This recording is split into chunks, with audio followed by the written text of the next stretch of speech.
Ore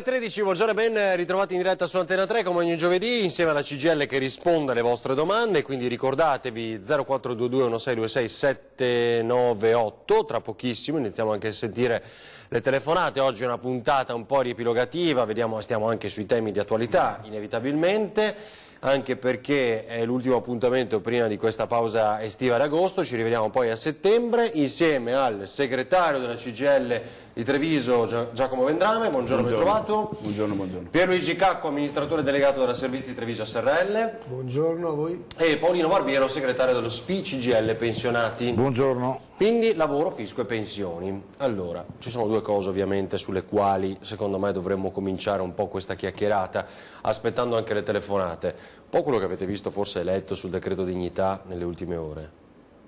Giusto, no? Decreto? Dignità. Dignità? Sì. Dignità di chi? No, non so, quel titolo che abbiamo usato nelle scorse sere, credo a 20 e 10. Dignità di chi? Questa è la prima domanda. E poi questo scontro con la Lega? Ma devi aggiornarsi sulle ultime ore, non è che adesso come no? Ai tempi... Allora, cosa è successo? Ne abbiamo raccontato, è intervenuto anche al telefono, no, in diretta Gian Antonio D'Are poco fa al telegiornale del Veneto, no? In apertura alle 12:30. C'è questo decreto dignità che si dice, insomma, sia un po' più studiato chiaramente dal Ministro dello Sviluppo Economico, che è Vice Premier Luigi Di Maio, e che la Lega mal digerisce. Però cosa dicono gli imprenditori, soprattutto trevigiani, dopo che tutti lo hanno contestato, da Matteo Zoppa, Confindustria, insomma, in avanti? Cosa dicono gli imprenditori trevigiani? Insomma, la Lega in qualche maniera si è svenduta, per 2 barconi in meno accettano questo decreto dignità. E cosa risponde la Lega? State buoni voi imprenditori che pensate solo ai soldi, no? Ma i nostri voti vi servono, cioè, insomma, quindi c'è un po' questo dibattito che chiaramente coinvolge il mondo dell'imprenditoria attorno a questo decreto. Beh, bisognerebbe da dire problemi loro, nel senso che voglio dire. Immagino.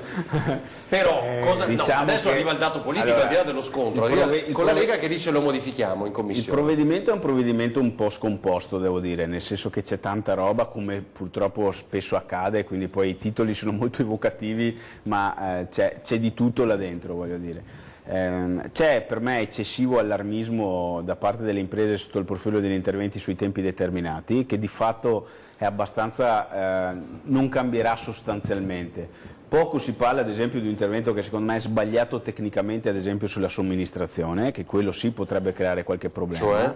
Nel senso che lì è tutta una parificare la somministrazione al tempo determinato diretto è un problema, perché genera delle distorsioni. La somministrazione è un sistema che, per quanto criticabile sia, ha un principio fondamentale: il tempo determinato tramite somministrazione costa di più rispetto al tempo indeterminato, quindi le imprese quando lo utilizzano non sono incentivate a utilizzarle male, perché devono pagare di più alle agenzie di somministrazione. In più, per i lavoratori attraverso il sistema della somministrazione hanno anche un ente bilaterale che tutto sommato cerca di intervenire sui periodi di non lavoro. Però voglio dire, ripeto, è una materia molto tecnica.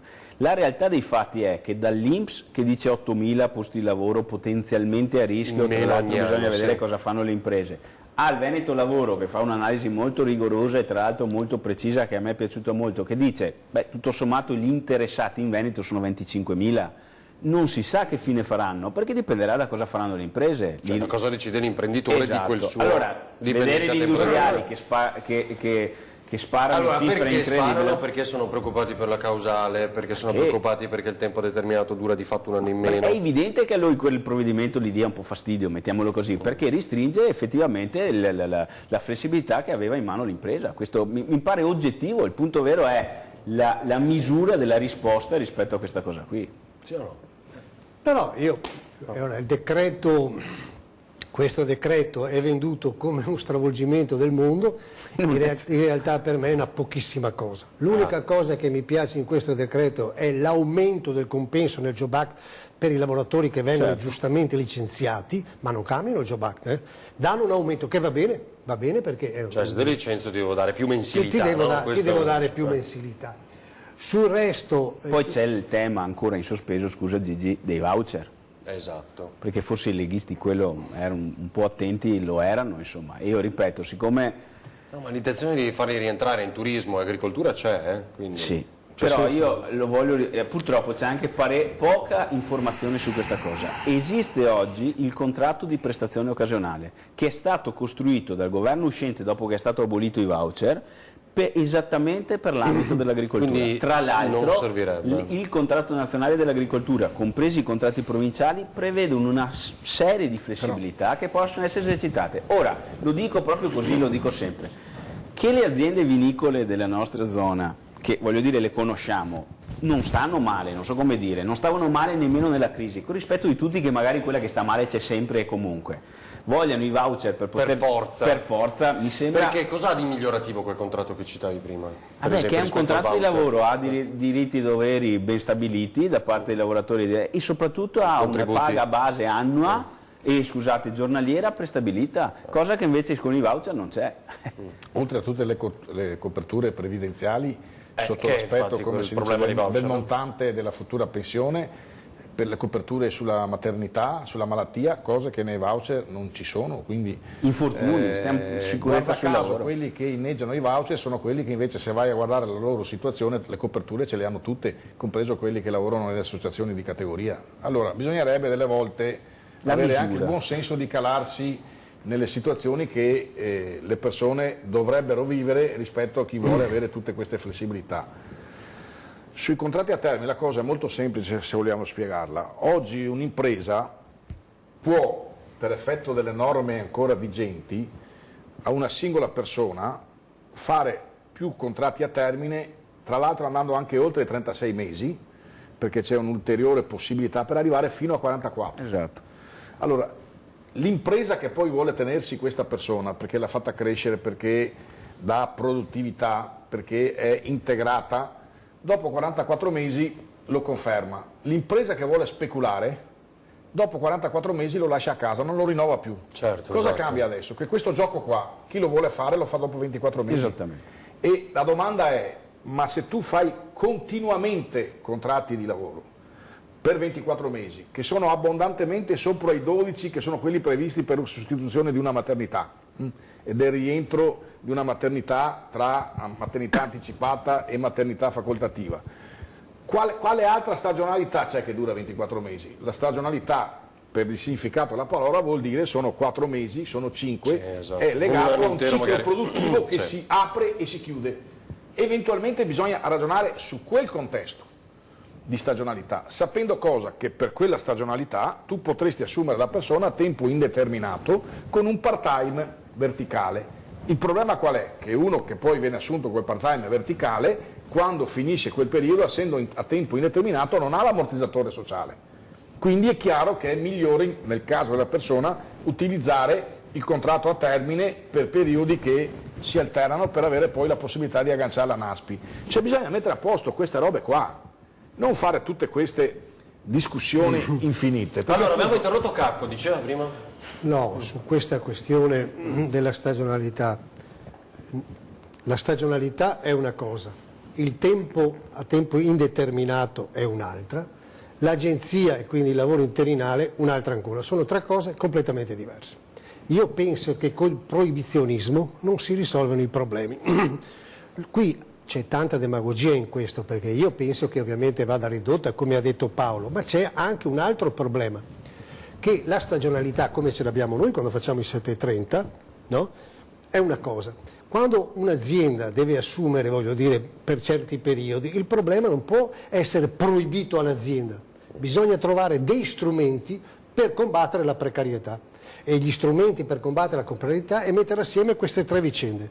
Cioè, voglio dire, pensate che le agenzie per l'impiego possono assumere a tempo indeterminato, hanno dei sostegni economici, cioè, voglio dire, non si può fare quello che si fa, perché ha ragione Paolo, però sappiate che tante imprese che stanno in un periodo, voglio dire, anche di assunzione di 24 mesi, no? Uno assume, perché, come ha detto Paolo, si stabilizza, ma può anche essere che uno ha problemi di tempi, quindi assume 7-8 mesi e poi li riassume. Esatto, nei 36 mesi ho una maggiore flessibilità di assunzione, diversamente scatta il meccanismo del turnover, cioè io ho questo per 24 mesi, l'ho professionalizzato, lascio a casa lui per prendere uno non professionalizzato. Intendo dire, va benissimo le cose che diceva Paolo e Giacomo, il punto vero è che se volevano fare una cosa seria e non di propaganda elettorale, si prendevano più tempo e facevano un assieme di queste cose, perché una cosa che sono d'accordo loro è sul principio che dichiarano: combattiamo la precarietà, diamo certezza ai giovani, confrontiamoci col sindacato, no apposta. Prima hanno fatto la proposta e forse sentiamo il sindacato. Io dico prima, è una questione complessiva, diversamente è solo propaganda politica come sta avvenendo su tutto il resto. Il mio giudizio in questo è principi che certe volte vanno bene, come questo degli immigrati, non so dove ci troveremo. Io non voglio portare qua l'Africa, capiamoci. Ma questo che sta avvenendo è un imbrutimento della nazione, è un imbrutimento della cultura e rischia che tutti i problemi che oggi pensiamo di aver risolto ci ritroviamo domani. Chiara l'analisi di Cacco. Allora, sentiamo la telefonata, poi andremo anche in pubblicità. Pronto? Buongiorno. Pronto? Buongiorno signora, prego. Buongiorno dottor Navarino e buongiorno ai suoi signori ospiti. Vorrei una risposta esaustiva a quanto detto, se posso esulare da quello che state dicendo. Allora, posso parlare o devo chiudere? Certo. Intanto la ringrazio della gentilezza. Io sono una vedova di gli ufficiali o le marescialli o sottufficiali del Monte Venda che sono morti con radon e sono vittime dello Stato italiano. Allora io dico, io prendo il 60% della pensione, però le tasse le pago al 100%, quindi non prendo il 60%, ma prendo il 40%, perché pagando tutte le spese che ci sono, perché la luce a me costa quanto ci fossero in casa 4 persone, non c'è qualcosa che difendo le persone che sono da sole. E poi volevo dire questo: uno Stato che dal 2000 con la legge 388 inserito nella finanziaria 2001 dell'allora governo Amato ha riconosciuto l'assegno sociale agli stranieri, che ora si trova a fare i conti con un aumento di praticamente sempre accolto dall'INPS, visto che la legge non prevede né un minimo di versamenti né tempi di residenza in Italia. Allora io mi chiedo, troviamo soldi per i parenti delle persone che sono qui a lavorare, portano il babbo e la mamma e gli danno la pensione di sociale. E lei dice meno o per nulla per le famiglie nostre, magari anche chi ha sofferto una malattia pur avendo lavorato per lo Stato, capito?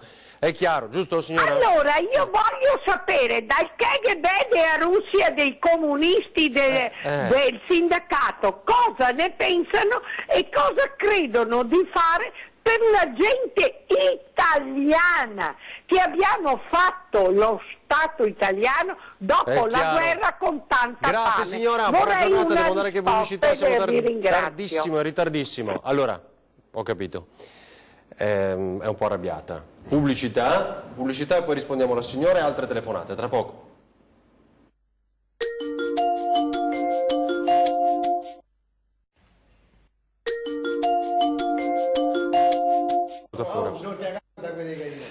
Ore 13, torniamo in diretta. Dunque dobbiamo rispondere alla signora che poco fa ha telefonato. Vi ricordo 0422 1626 798, è moglie vedova di una persona che ha lavorato sul Monte Venda. Ricorderete, sono il caso padovano, quindi uccisa dal radon, e dice insomma mio marito ha anche dato la vita per lo Stato, in qualche maniera dice così, e noi invece manteniamo altri, anche parenti di chi viene qui a lavorare. Cosa voleva dire Barbiero? Beh, mi dispiace per la signora, però partiamo dal presupposto che magari suo marito è morto in quelle condizioni, c'è chi muore sul lavoro e le cronache ogni giorno, credo purtroppo, ci danno queste triste notizie e dobbiamo anche evitare di confondere i problemi, perché su questa questione del random non è un problema, diciamo, del sindacato, è un problema delle persone, delle associazioni nel rapporto con il governo.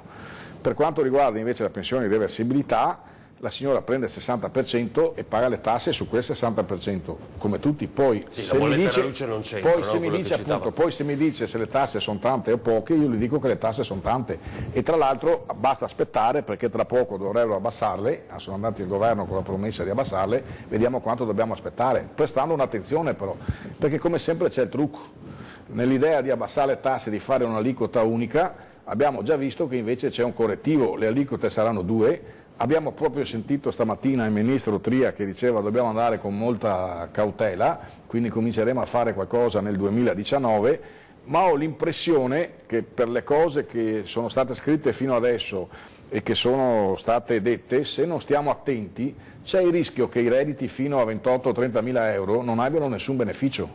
Non abbiano nessun beneficio perché se non trovano operazioni concrete nel alzare anche il sistema della no tax area, c'è il rischio che quelle persone là, se li fanno la nuova tassazione partendo da zero e non escludendo, come adesso vengono esclusi, i primi 8.125 mila euro all'anno, rischiano di pagare lo stesso, se non qualcosa in più. Tanto è vero che nel contratto di governo c'è proprio un pezzo che dice fermo restando che nessuno deve pagare più di prima. Perché se paghi più di prima resta il sistema di prima. Allora Vendrame, poi sentiamo la telefonata. Tra l'altro ricordavamo l'altra sera appunto che Bitonci, qui sottosegretario dell'economia, ha detto che vorrebbero allargare la tax area fino a 15.000 euro.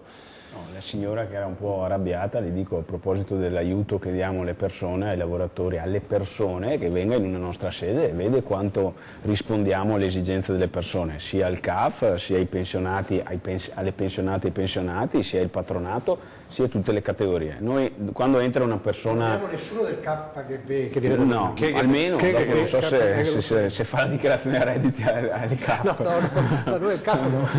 Però insomma rispondiamo a centinaia di migliaia di persone, ripeto, persone, nelle nostre sedi entrano persone. Telefonata da casa, pronto? Buongiorno. Pronto, buongiorno. Prego. Allora, tre risposte veloci. Uno, lavoro, secondo me, eliminare tutte le agenzie interinali che non servono a niente. Pronto? Sì. Allora, uno, eliminare le agenzie interinali che non servono a niente se non quello di trovare il lavoro ai raccomandati. Praticamente se lei è una che lavora dentro, che arriva dal meridione, per citare un esempio, lei può andare 3 volte a fare il colloquio, poi chiamano l'amico che abita a Napoli, a Bari. A parte questo, eliminare praticamente le agenzie interinali, si torna come una volta a mandare il curriculum in azienda e un impiegato dell'azienda fa la selezione. 2, praticamente i contratti di lavoro sono praticamente appendersi agli specchi, tutti i contratti a chiamata, praticamente ti fanno il contratto di 6 mesi, poi sei a chiamata, se vai in banca a chiedere 1.000 euro non ti danno neanche 10 euro, certo. Che futuro vuole che abbiano i giovani? Certo. 3, ok, esatto. 3, riduciamo il cuneo fiscale sugli stipendi per creare economia delle persone normali che percepiscono 1.100-1.200 euro al mese, perché anche 200 euro in più in busta paga vuol dire spenderli, perché uno li spende, ok? Ma purtroppo tutti sappiamo che con 1.100 euro non si vive, a meno che non lavorino in 2 in famiglia, ma continuiamo a parlare, a grapparci su tante cose, ma alla fine, guardi, la busta paga è sempre quella, o i signori che sono lì con lei forse con 1.100 euro riescono a pagare un affitto di 600 euro al mese, più la corrente, l'acqua, le immondizie e fare la spesa. E dopo cosa fanno? Girano attorno al giardino di casa perché non possono uscire. Certo. Quindi si capisce che qua non ne verremo mai fuori, è solo un mangiare attorno alla coda e stop. Certo, grazie, buongiorno. Buongiorno. Anche la cosa delle agenzie interinali... Beh, diciamo che io non demonizzo le agenzie interinali, nel senso che bisogna vedere cosa fanno, perché in realtà non fanno solo collocazione, fanno anche formazione, dovrebbero fare comunque selezione anche, voglio dire, di professionalità e via dicendo.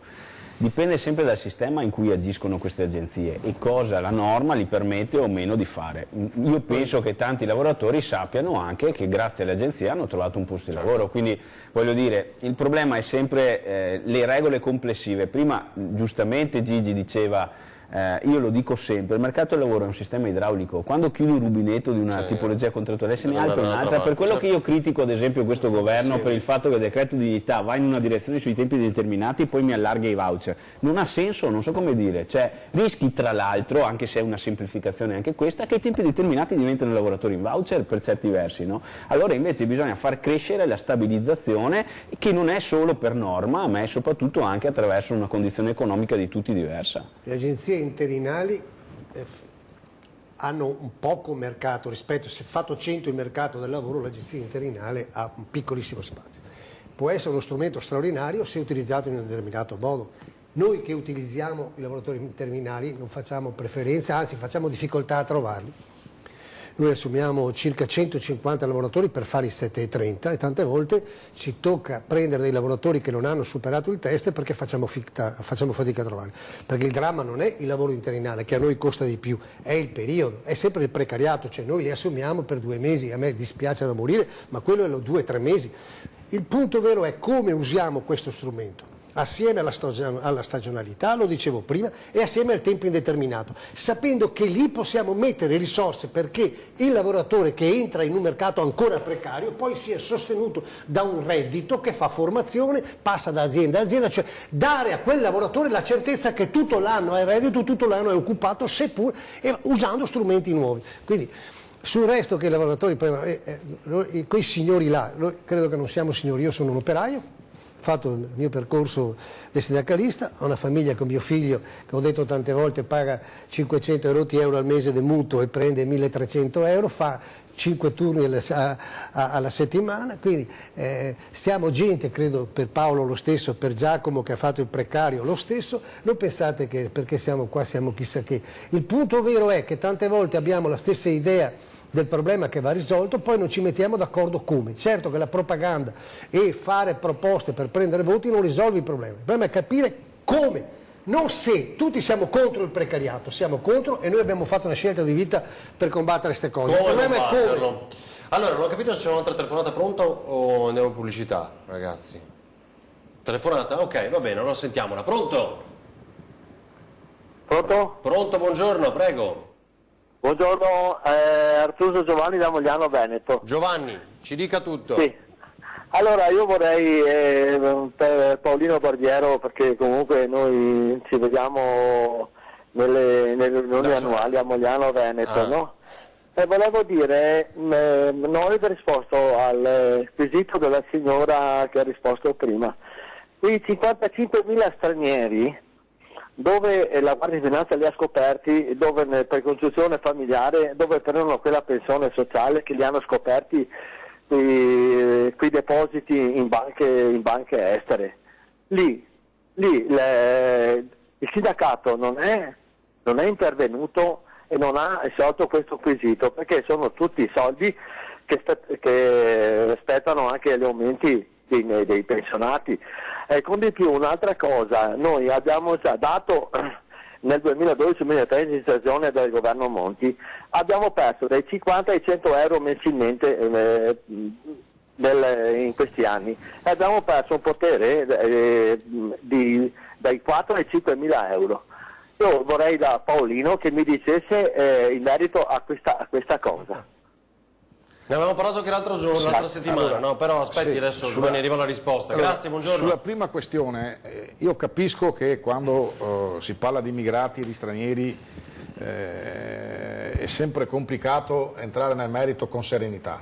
Allora, primo, se ci sono persone che frodano l'INPS, che siano stranieri, che siano italiani, che siano alieni, vanno colpiti e devono essere messi nelle condizioni di non poter fare queste cose. Questo non riguarda il sindacato, riguarda lo Stato e gli enti che lo Stato ha per controllare chi fa frodi a tutti i livelli, perché sono ladri e io il ladro non è che lo distingo di più o di meno dal colore della pelle o dalla fede religiosa o da dove proviene. Se uno fa il ladro è ladro e va perseguitato. Dall'altro canto invece anche su questa cosa della pensione va perseguito, sì. Aspetti Barbiero, ci fermiamo perché alla pubblicità siamo in ritardissimo. Gli altri due punti dopo. A tra poco.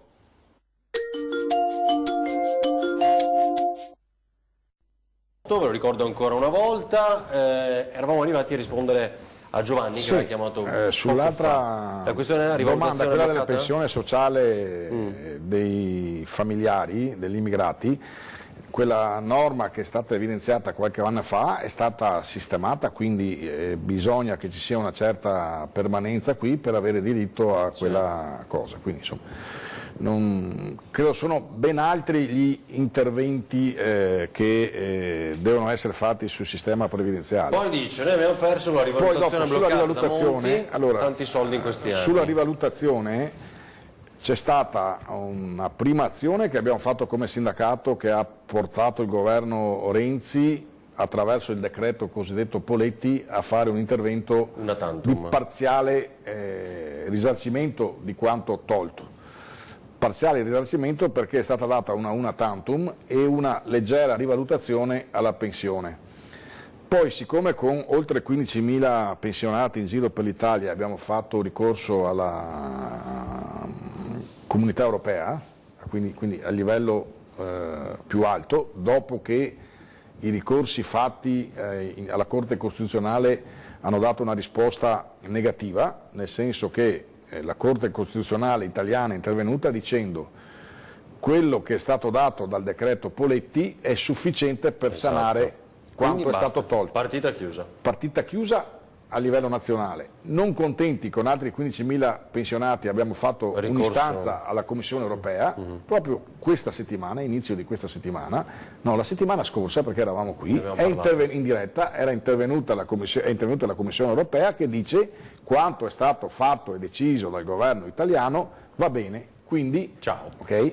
Bene. Adesso, siccome poi dopo dice ognuno si fa sempre una ragione se è giusto o no, stiamo vedendo per esempio che i parlamentari che devono vedere ridotta, gli ex parlamentari che devono vedere ridotta, si sono riuniti ieri a Crisignano. Quindi bisogna stare attenti quando si entra in questi campi, perché se poi si usa questa misura per fare cassa, si sa dove si comincia ed è giusto cominciare da chi prende 10.000 euro. Cioè, e magari anche lei ha paura che dopo attacchino le pensioni? Io ho paura che poi, ed è una preoccupazione che l'abbiamo già vista, no? Perché nel momento in cui hanno deciso di intervenire sulle pensioni sopra i 1.500 euro lordi, partendo dal presupposto che la prima misura del governo Monti era sopra i 1.000 euro lordi. È stato l'intervento sindacale che ha detto scusa, ma siccome sono 1.000 euro lordi e sono... Sa cosa ha risposto l'avvocato Paniz qualche settimana fa quando abbiamo dedicato la puntata di Ring ai vitalizi, al taglio dei vitalizi, che un conto è parlare dei diritti acquisiti, quindi parlamentari, ex parlamentari, un conto è parlare dell'aspettativa dei diritti. Certo. Cioè, quel pensionato voleva la rivalutazione, ma la rivalutazione cioè, non è che ce l'aveva già, sì, ma, no? Quindi gli doveva arrivare questo aumentino. Con Paniz bisognerebbe fare una discussione sul diritto acquisito, perché come si dice anche noi quando abbiamo cominciato a lavorare avevamo un diritto acquisito, pagavamo certe tasse per avere una previdenza e poi ce l'hanno cambiata. I nostri figli stanno pagando di più di noi, perché noi nella vita lavorativa all'inizio pagavamo il 23% di tasse per fare la pensione, oggi paghiamo il 33%, i nostri figli pagano sempre il 33% e hanno una pensione più bassa del 20%. Allora, di cosa sta parlando? Posso ricordare una roba? L'equità, dobbiamo fare provvedimenti equi che diano in qualche modo un po' di equità. Tra l'altro voglio ricordare che anche sull'età pensionabile l'operazione, perché quando hanno aumentato l'età pensionabile i lavoratori del pubblico non ha detto quasi nessuno niente, perché ma va bene tutto, peccato che dopo poco l'hanno aumentata anche a tutti gli altri. Prima hanno portato l'età pensionabile. C'è un effetto trascinamento, io ho capito, ed è lo spauracchio che poi è agitato da molti. Adesso iniziano tagliando i vitalizi degli ex parlamentari, poi chissà dove si può arrivare. Giusto? Sì, ma nel pubblico è un timore che avete anche voi. Hanno portato l'età del pubblico a 67 anni. Esatto. Tutti quanti dicevano, ma tanto nel pubblico lavorano poco, fanno a 60 anni, un anno dopo sono arrivati anche nel privato. Certo. Quindi il problema non è se lavorano poco o tanto, è se sono messi in condizioni di lavorare, se c'è qualcuno che organizza il lavoro, specialmente chi ha la responsabilità, e poi come scriviamo noi, ci vuole un elemento di flessibilità, quindi tu scegli di andare in pensione a 63 anni, sai che con 63 anni hai una rendita di un certo tipo, meno. se la fai hai il lavoro, perché puoi anche farcela e poi non avere il lavoro, quindi se riesci ad andare a 67 lavorando 4 anni in più avrai un rendimento più alto, perché tanto lo Stato risparmia 4 anni di pensione. Cacco? No, io condivido, mi veniva una battuta, condivido le cose che ha detto Paolo e non mi entusiasma ste robe, perché già la riforma dei parlamentari l'ha fatta il governo precedente, ora si va a colpire i diritti acquisiti e questo, non so chi era, chi in trasmissione ha detto dei diritti acquisiti. L'avvocato Panizzi. Allora, mi viene in mente una roba, perché noi abbiamo poca memoria italiani, la scala mobile era un diritto acquisito? Beh, diciamo come impostazione No, rispetto al suo ragionamento, lui dice c'è un'attesa di diritto e un diritto acquisito. La scala mobile che i lavoratori avevano era un diritto acquisito, sia... Sì, perché poi è cambiato il sistema pensionistico. No, era una battuta per dire, vedete, si può fare di tutto, ma se usassimo questo che stiamo ragionando in questi mesi per fare davvero i cambiamenti, invece della demagogia che si sta facendo, probabilmente si risolverebbero tanti problemi. Perché lì se ricorrono, se pagherà molto di più. No, beh, così come dire, se la quota 100 è migliorativa per molti pensionati, non è che era un diritto acquisito da Fornero, cioè quella la lasciano con molto piacere, voglio dire. L'abbiamo già detto, se la quota 100 è per quelli che ci arrivano adesso e il calcolo invece di essere fatto col sistema contributivo, viene fatto col sistema, scusa, e il calcolo invece di essere fatto con il sistema retributivo, viene fatto con il contributivo, uno sceglie la quota 100, va in pensione un anno prima, ma va in pensione con 30% in meno, sì, ma pur avendo versato i contributi per 40 anni. Allora, la Fornero, attenti, perché adesso facciamo quota 100, ma se il prossimo governo mi introduce, perché i conti non tornano, mi introduce una roba peggio della Fornero, facciano i conti, perché la Fornero è stata fatta per un motivo ben preciso, perché Berlusconi si era dimesso e perché l'Europa ci aveva imposto una serie di cose firmate da lui. Capite? Cioè, quei conti della Fornero sono stati fatti a nostre spese, giusto? No, cioè era un male necessario, purtroppo, ma capite? Cioè, al peggio non c'è mai fine. Quindi dice, se ora facciamo quota 100, attenzione. Facciano bene i conti, che non voglio trovarmi tra 5 anni in una situazione peggiore di questa. Chiarissimo, pubblicità, l'ultima, e poi ancora insieme, vi aspettiamo.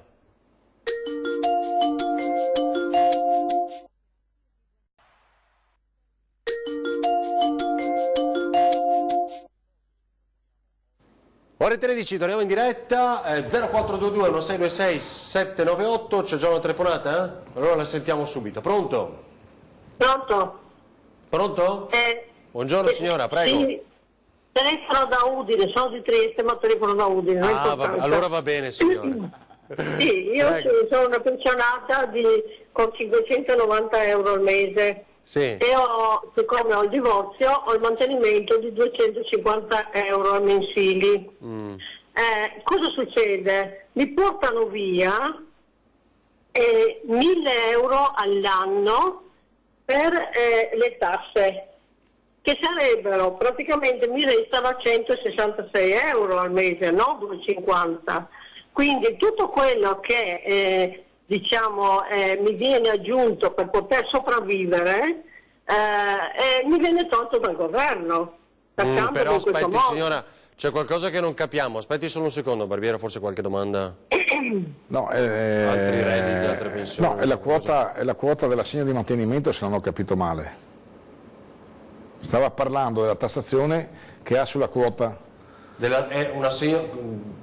Signora, ci sente? Lei ho capito che ha la pensione più 250 euro, 260. Cioè lei ha la sua pensione, giusto? Ho 250 di mantenimento. Oltre alla pensione, mi restano 166 euro al mese, perché 1.000 euro totali all'anno mi vengono tolti per le tasse, come se io avessi una doppia pensione. Succede che li devo pagare da agosto a dicembre. Allora, mi vengono 200 signora, euro aspetti. Come si chiama signora? Pronto? Dica. Come si chiama lei? Cosa? Io mi chiamo Peccia Clotilde. Ok, aspetti che risponda. Allora, con la pensione, se moltiplichiamo 600 per 13 è sotto la soglia della no tax area, quindi è sotto gli 8.125, quindi sulla pensione non paga tasse. Quello che poi non mi è chiaro, non perché non sia chiara la sua domanda, non mi è chiara perché non conosco come funziona quella parte là, ma se ci lascia il numero di telefono verifichiamo, è la parte del mantenimento dell'assegno. Perché il mantenimento dell'assegno, siccome è denaro fresco che le dà l'ex marito e che ha già subito le tasse quando ha preso lo stipendio e la sua pensione, non capisco perché venga tassato di nuovo, quindi detta così i conti non tornano. e i conti non tornano, quindi se mi lascia il numero di telefono noi potremo fare una verifica anche via sentendoci per via telefono. Ma signora, lei Ma non solo, le volevo spiegare ancora una cosa. Sì. Cioè mi vengono tolte 200 euro circa, pochi euro di meno, al mese per pagare queste tasse da agosto a dicembre. In 5 mesi mi vengono tolte 200 euro al mese. Certo, io non riesco a sopravvivere. Ma signora, lei ha fatto una verifica in qualche CAF, qualche SPI? Una consulenza per telefono riusciamo a darla. Ok, allora facciamo così. Va bene, io ho approfittato gentilmente della vostra presenza. Certo, siamo qui a posto, signora. Allora, noi adesso abbiamo il numero di telefono, poi la facciamo contattare da Paolino Barbiero. Da Lorenzo Zanatta. Da Lorenzo Zanatta, ancora meglio, il nostro computer. Bene, Sì. grazie signora, buona giornata. È il nostro algoritmo. Esatto, il computer che portiamo qui in studio. E cos'è questo volantino che avete portato? Questo è un volantino dove noi chiediamo risposte concrete al governo giallo-verde. Per loro io lo Per me questo devo appena fare l'uomo sandwich. E sostanzialmente sono le richieste. sono le cose che abbiamo ripercorso anche oggi. In sostanza stabilire la possibilità di andare in pensione a 62 anni, sapendo che già oggi ci sono delle forme di uscita a 63 anni, quindi non siamo tanto distanti, ok? Perché per esempio l'APE social e l'APE volontaria prevede la possibilità di andare a 62 anni. Se poi ci prendiamo anche perché è scritto sotto, cosa che tra l'altro stanno dicendo, quella di rifinanziare l'opzione donna. Stavo per chiedere questo, perché quello di rifinanziare l'opzione donna, che prevede l'uscita per le donne a 57 anni di età con 35 di contributi, chiaramente col calcolo della pensione fatta con il sistema contributivo. Quindi ci sono questi tre numeri sostanziali: 62 anni come possibilità di uscire, 41 anni di contributi versati a prescindere dall'età, opzione donna a 57 anni, e dentro a questo meccanismo bisogna anche prevedere la rivalutazione delle pensioni, altrimenti c'è il rischio che dopo 20 anni la tua pensione perda potere d'acquisto rispetto anche al trend degli stipendi, perché c'è un sistema di calcolo che non è propriamente collegato con gli stipendi. Su questa questione della rivalutazione, anche per rispondere alla cosa di prima, vista che anche la Corte Costituzionale Europea ha detto quello che avete avuto, chi ha dato ha dato, chi ha avuto ha avuto, esatto. Quindi non c'è più niente da fare, noi abbiamo fatto una proposta al governo precedente, quella di dire benissimo, visto che una parte consistente di persone ci hanno rimesso chi 50, chi 100 per tutta la vita, ok? Facciamo in modo che nelle rivalutazioni future venga presa anche questa cifra, in modo che non ci rimettano. Questa è una misura che non ci rimettono due volte. Non ci rimettono due volte. La rivalutazione è partita da quello che avrebbero dovuto anche qui, invece di fare proclami roboanti, sono piccoli interventi di aggiustamento che renderebbero un po' di equità in più. 7:30 come andate? Finalmente, è un'ora che aspetto, scusa, sono qua apposta per parlarvi. Non l'avevo mai fatto parlare. Deve prolungare la trasmissione. Sì, perché adesso sforiamo, che problema c'è? Il 23 ovviamente, 23 e 24 abbiamo chiuso la campagna fiscale della Servizi Treviso, che è l'azienda della CGIL.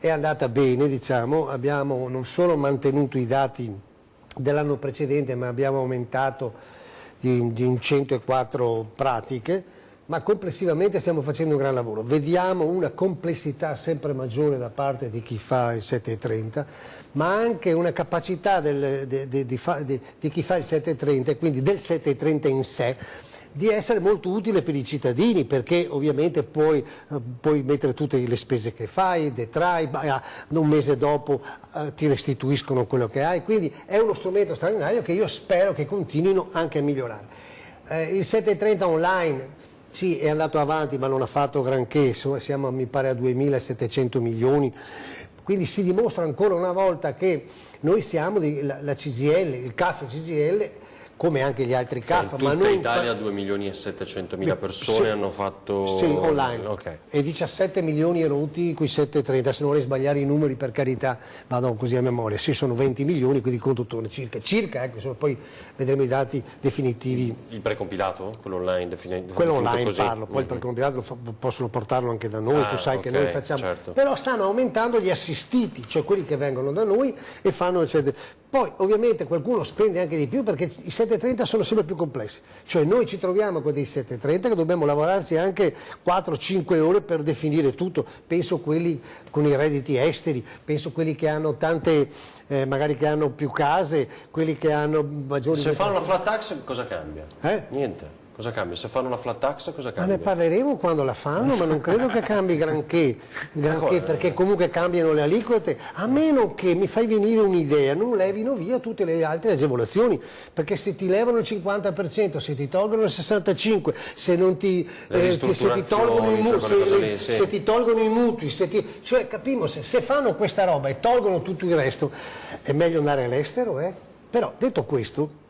ma Berlusconi che c'era la campagna elettorale presentando il librone del 7,30, lo ricordate? Di come imparare a fare 7,30 ma in Italia io mi ricordo che hanno votato anche Cicciolina, quindi può succedere di tutto a Ferdinando, quindi non che Cicciolina si lamenti del vitalizio che non le vogliono tagliare, se per quello, ma adesso sto scherzando, ora se fanno la flat tax vedremo. E bisogna fare molta attenzione perché se riducono le tasse, ma come diceva Paolo, a che redditi? Perché la flat tax serve per i redditi alti e altissimi. Se per togliere tasse ai redditi alti e altissimi tolgono i benefici ai redditi bassi, che non sono solo finisco, manco quanto? Meno di 2 minuti, No, andiamo avanti, adesso non stai neanche a mettere in testa, se no occupiamo...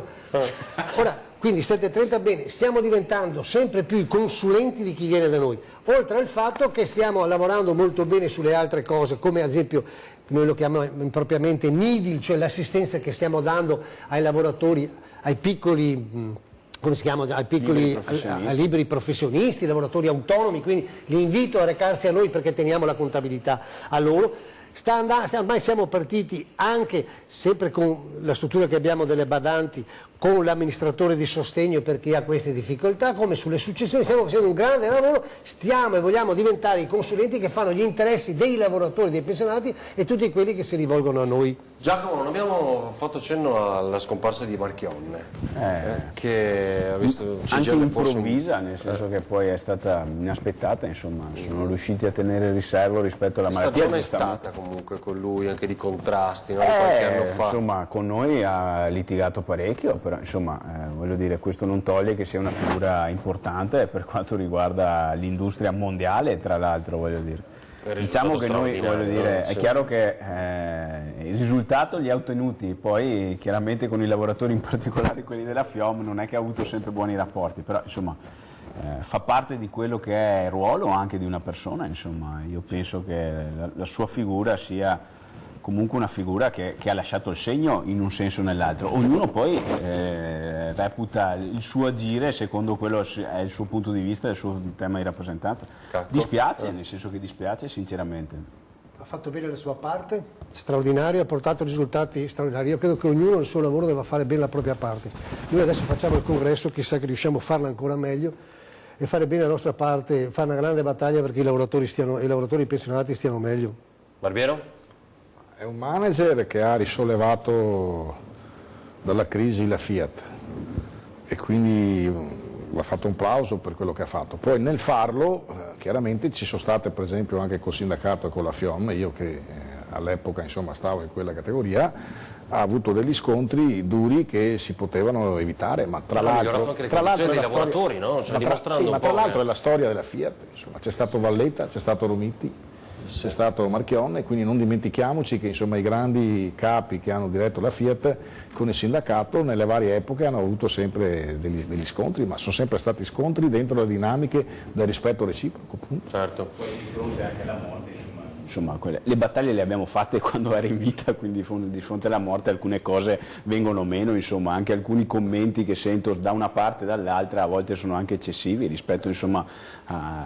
Bene, ci rivediamo a settembre allora, mi sa, perché sì, sarà una stagione che... i nodi verranno al pettine, tra l'altro. Un po' caldo, se va? 2018, 68, il primo caldo, sono 50 anni. Ah, certo.